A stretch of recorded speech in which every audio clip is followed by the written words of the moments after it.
الحمد لله الحمد لله رب العالمين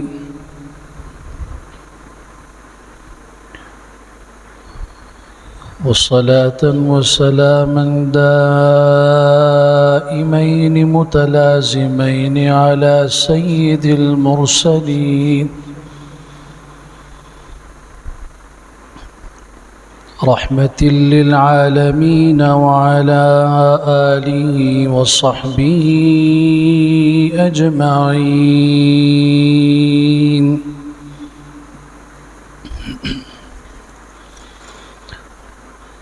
أما بعد فأعوذ بالله من الشيطان الرجيم. بسم الله الرحمن الرحيم.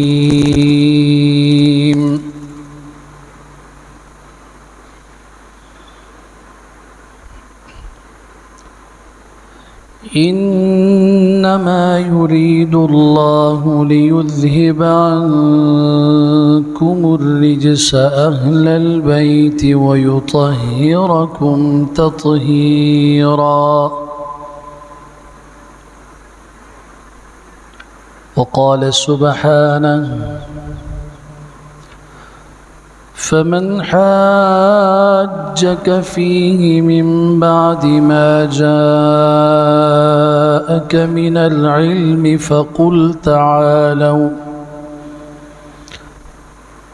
فقل تعالوا ندع أبناءنا وأبناءكم ونساءنا ونساءكم وأنفسنا وأنفسكم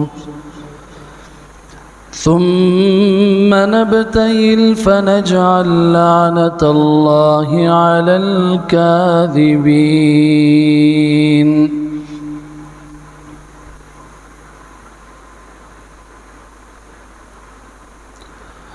وقال سبحانه: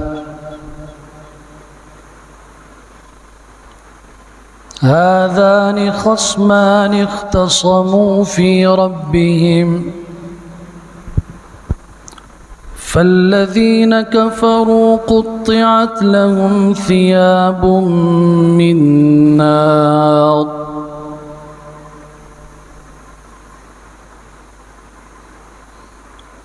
قال رسول الله صلى الله تعالى عليه وسلم: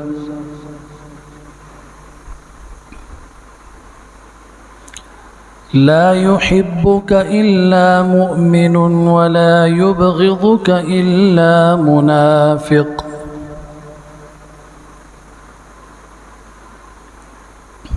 صدق الله وصدق رسول الله صلى الله تعالى عليه وسلم، ونحن على ذلك لمن الشاهدين والشاكرين والحمد لله رب العالمين.